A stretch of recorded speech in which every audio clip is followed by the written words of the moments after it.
Value zone hyper mart Nandamuri Balakrishna గారిచే November 28న నాచారంలో గొప్ప ప్రారంభం. తెలుగు సినిమా పరిశ్రమ ఓ దిగ్గజాన్ని కోల్పోయింది.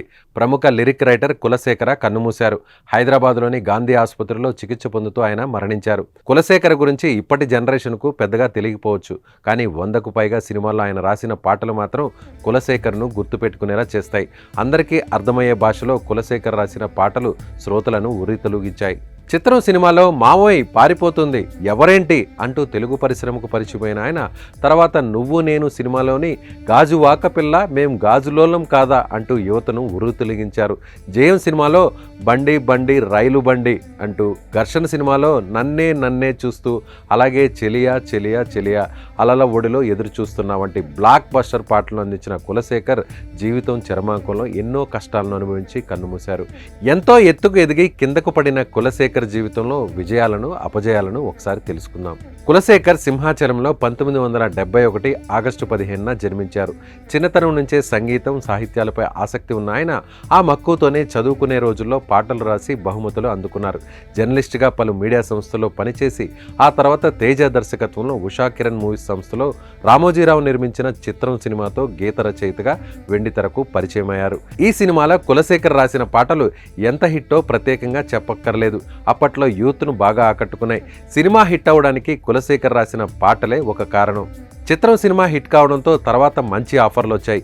ప్రధానంగా దర్శకుడు తేజ, సంగీత దర్శకుడు ఆర్పి పట్నాయక్ సినిమాలకు కులశేఖరే పాటలు రాసేవాడు. నువ్వు నేను, అదేవిధంగా జయం, అవునన్నా కాదన్నా, నిజం, శ్రీను, వాసంతి లక్ష్మి, మురుగరాజు తదితర చిత్రాల్లో కులశేఖర్ రాసిన పాటలు సంగీత ప్రియులను మైమర్పించాయి. జూనియర్ ఎన్టీఆర్ హీరోగా నటించిన సుబ్బు మూవీకి కూడా లిరిక్స్ అందించారు. దీనిలో మస్తు మస్తు సంగతి ఉంటుంది పాట అప్పట్లో సూపర్ హిట్.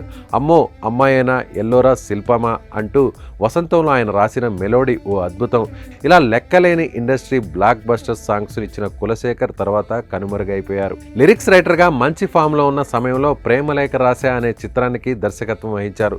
కానీ ఆ సినిమా అనివార్య కారణాలతో సమయానికి విడుదల కాలేదు. దీంతో కులశేఖర్ మానసికంగా కుంగిపోయారు. అనంతరం అవకాశాలు తగ్గడంతో పూర్తిగా జీవితం తలకిందులైంది. ఆర్థిక కష్టాలు వెంటాడాయి. అయితే కులశేఖర్ పలు వివాదాలు కూడా ఎదుర్కొన్నారు. దొంగతనం కేసులో అరెస్ట్ అయ్యారు.